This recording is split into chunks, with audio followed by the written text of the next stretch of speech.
Kowe iki ayu lho, Nduk, kowe iki ayu.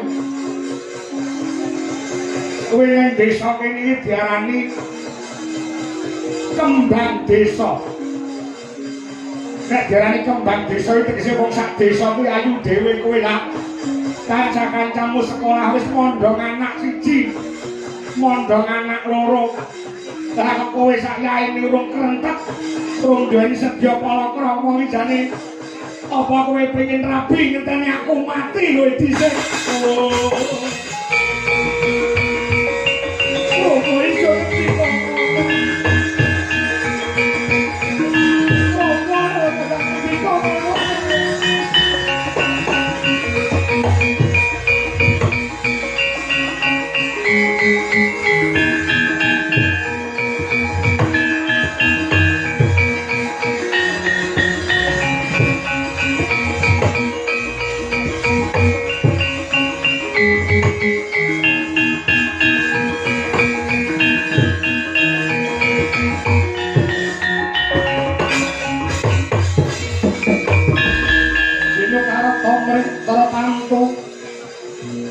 Tantune utama titipan pegati panggodaning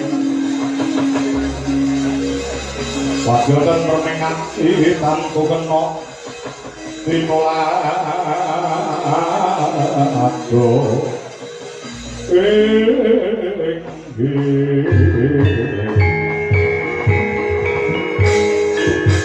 aku kali biasa ibu kerawan kerawan mati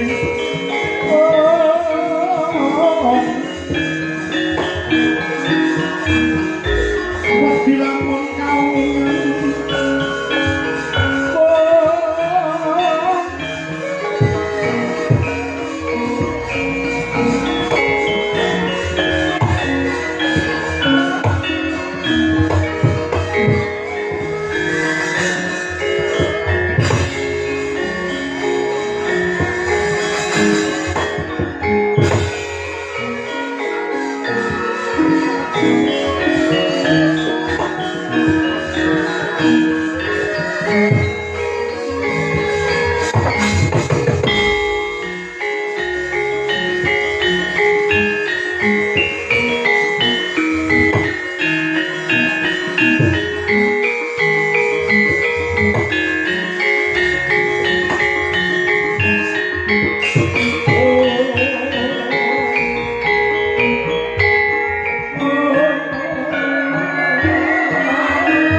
panjenengan ingkang puspita arum kasiring sami ana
Maweh hararas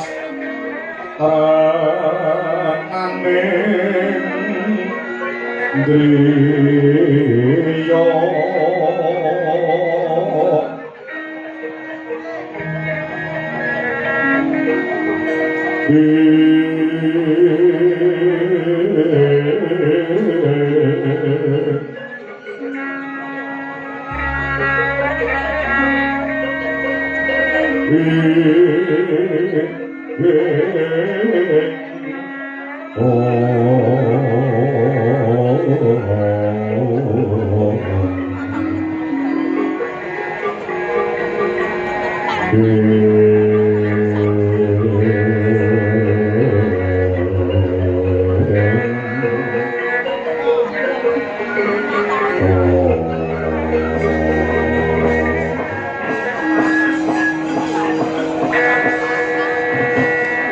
layak to layak ketisu prenjake padha ganter jagung wedo karo tejo sulaksana tejane wong anyar katon ndas ki lek botak ya iki gua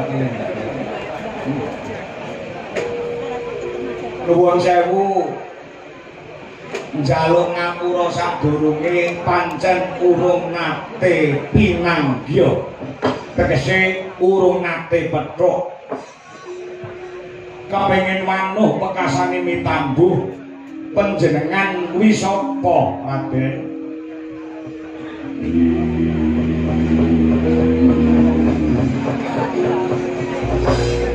Penemban nderek tepung Anggradewana dina samangko aku njaluk pangapura tumeka ning pratapan Cemara Gading tanpa kabar marang panjenengan sang Penemban Begawan Jayeng Sabdo.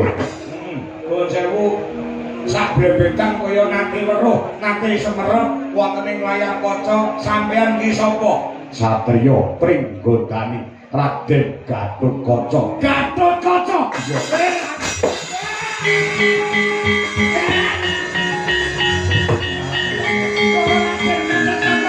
Pringgodani putrane Raden Werkudara Jodipati. Iya, Raden Werkudara.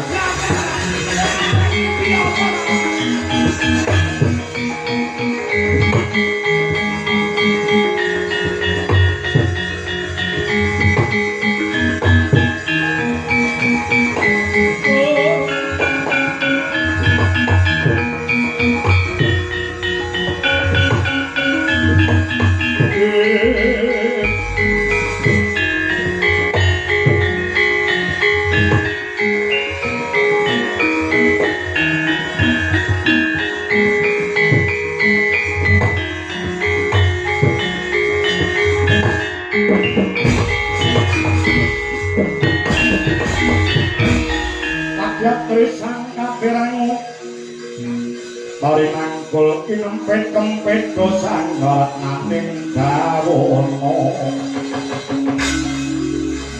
dosan ning bawana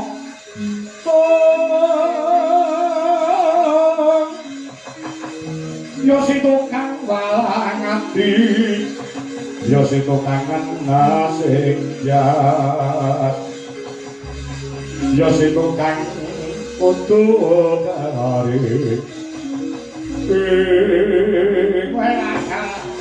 boten nyono boten ira paduka Raden Gatotkaca nyuwun pangapunten menawi kula kirang tata krama kirang Udanegara panjenengan ratu wonten ing Pringgondani kiranging tata krama Udanegara kang sarta unggah-ungguh kula nyuwun pangapunten ora dadi baya mengapa bener pancen panjenenganmu sadurunge urung tepung lawan aku kula niku pun ngikuti panjenengan wonten ing donya semu menika kula ngikuti panjenengan. Mila kula ngertos panjenengan rumiyin nalika isih umur setahun.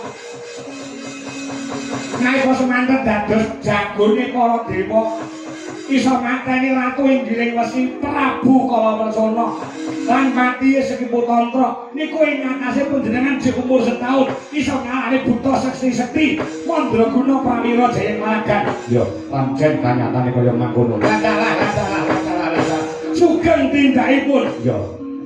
Yo, penemban. Les kala prataku ora nyandung sandikala Sawijaka. Takdim kang saletak limku tampan ana penemban. Nggih, sampun kula tampi andhetaken simanting gesang kula. Napa nuwun sewu panjenengan badhe nglamar anak kula wedok niki? Bose. Nek dikersake sakniki monggo dipun betok kemawon. Pancen kula ndang pengen duwe mantu, saya duwe mantu Raden Gatotkaca. Dah kaya apa bungane manah kula? Bapa mbok aja ngono aku isin lho kowe ngomong ngono. Kaya aku ora payu-payu. Menawa tak biyen bojo tak pekang kamu ora. Ora gelem usaha dhewe.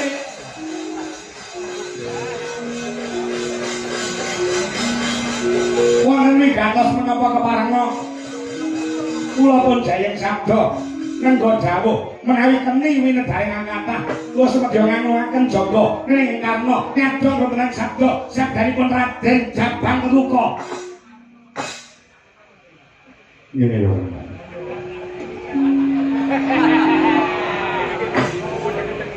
Ingkang ongkos pisan tekaku oleh pertapan Cemara Kandang Cemara Gading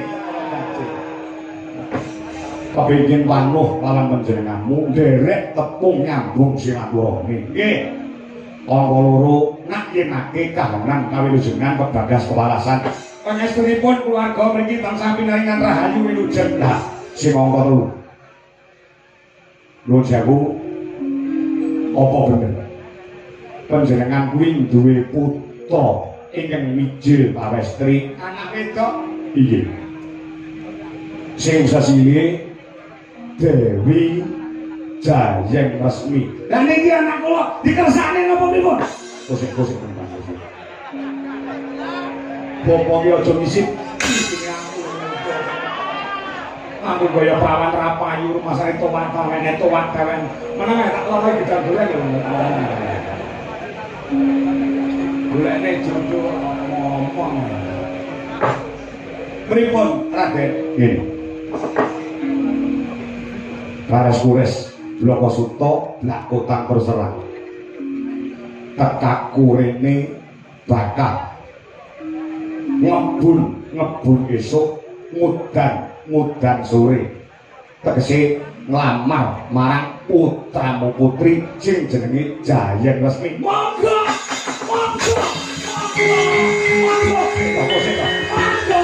boten kau desa niki kau ngawon.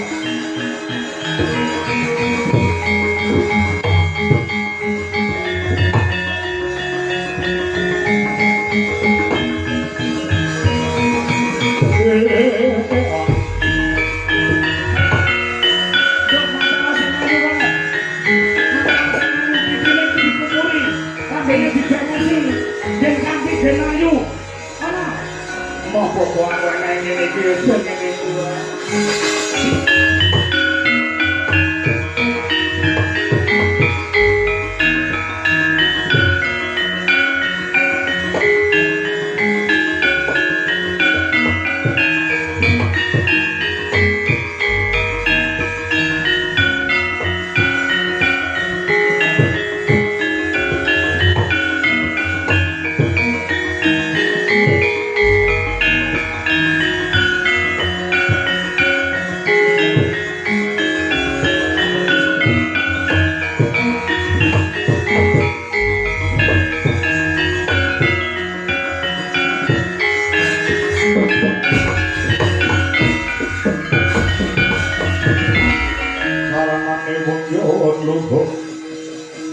betapa kurang golek eling masalah jatmiko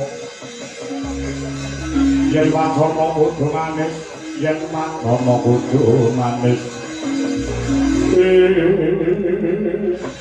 menawi badhe ngamar dumateng anak kula monggo DKS kadidene kejubrukan kukir sari kebabaran segara mantu pancen kula menika ndabak-ndabakaken anak kula wedok iki namung setunggal anak kula nggih namung setunggal menika kula pengin duweni mantu kepengin gendong putu kasampun paduka timbak mriki menawi badhe dipun lamar panjenengan Raden Gatotkaca kula tampi sak menika ugi Gusti aku tak matur tekaku rene pancen bakal nglamar man putramu putri si Jayeng Resmi lha nggih ning ora nggo aku lho lajeng kanggo sinten kanggo adikku Bambang Wisanggeni dina samangka sajake wis nibake rasa tresna kelawan anakmu wedok si Jayeng Resmi kula aku minangka laku duta tegese utusan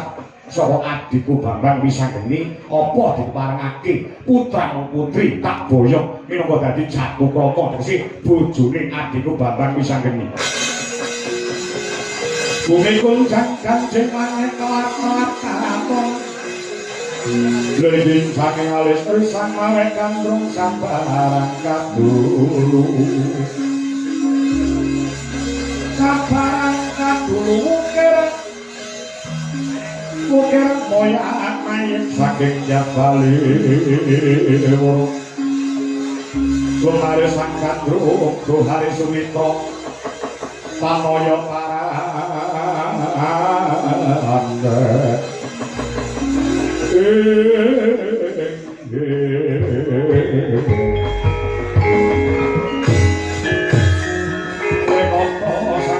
Koco di pengamat mataan oh suka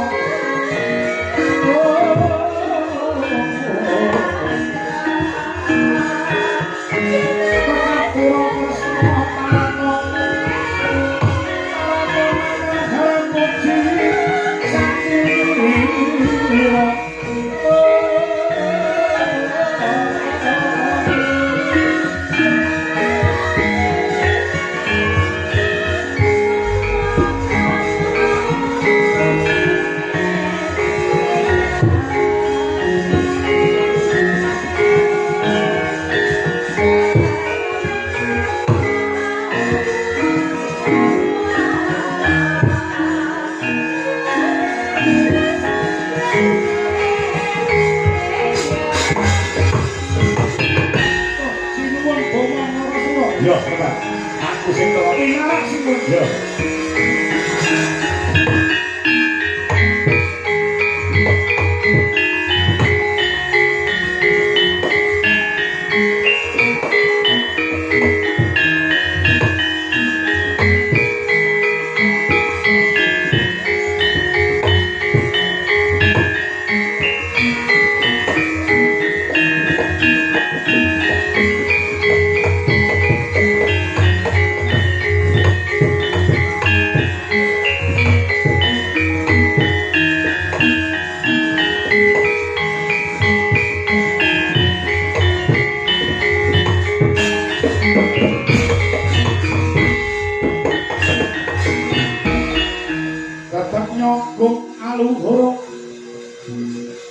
Dasar gagah wananipun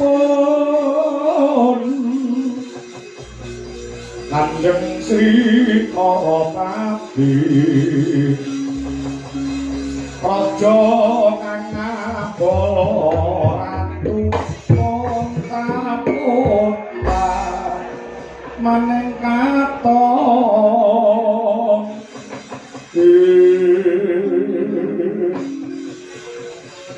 Caramu paduka sinuwuning Praja Tresna Prabu Bhamantarangkasura kula ngaturaken sembah pangabekti mugi kunjuk sandhap padha paduka sinuwun ya Trembang Begawan Jayeng Sabdo wis sak tampa bener becik akarya bungah ana telenging manah ora liwat pesuwe tampan ono piye kula pundi saengga jimating gesang kula sinuwun wonten ing gantos menapa karis pingasu mengko pengamat bojo sigra kang mawa gita hang mengku gati Mbak dina samangku apa bener kamun to mburimu wing anakmu wedok sing jenenge Jayeng Resmi nggih menika anak kula wedok pun Jayeng Resmi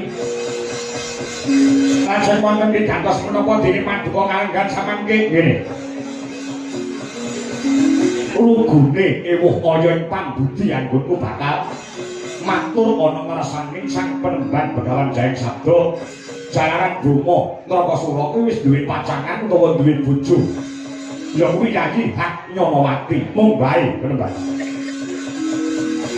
sawise dadi mangken lawan Yayi Hak Nyanawati nganti sang yahene aku durung bisa atut tegese Yayi Hak Nyanawati iki durung gelem ngadeni aku apa mestine wong wadon nyang wong lanang kuwi bojoku paring dawuh utawa matur kelawan aku Hak Nyanawati kandha lawan Bromo Nrakasura dhewekne gelem ngadeni sakataning wong wedok nyang wong lanang ning makon syarate kudu diwayuh utawa aku kudu rabi meneh utawa leh rabi kuwi kudu karo putramu si Jayeng Resmi tak kira nek bab bondo donya lan mulyane anak wedok si Jayeng Resmi Bromo Nrakasura ora bakal kekurangan mergo aku ratu Gung Binatara berbondo berbandu berbondo kene sugih Raja Brana berbandu sugih Wajabala lan aku ingin saguh mulyane uripe anakku wedok si Jayeng Resmi kula tekan urene oleh ora oleh Jayeng Resmi anak wedok bakal dadekne bojoku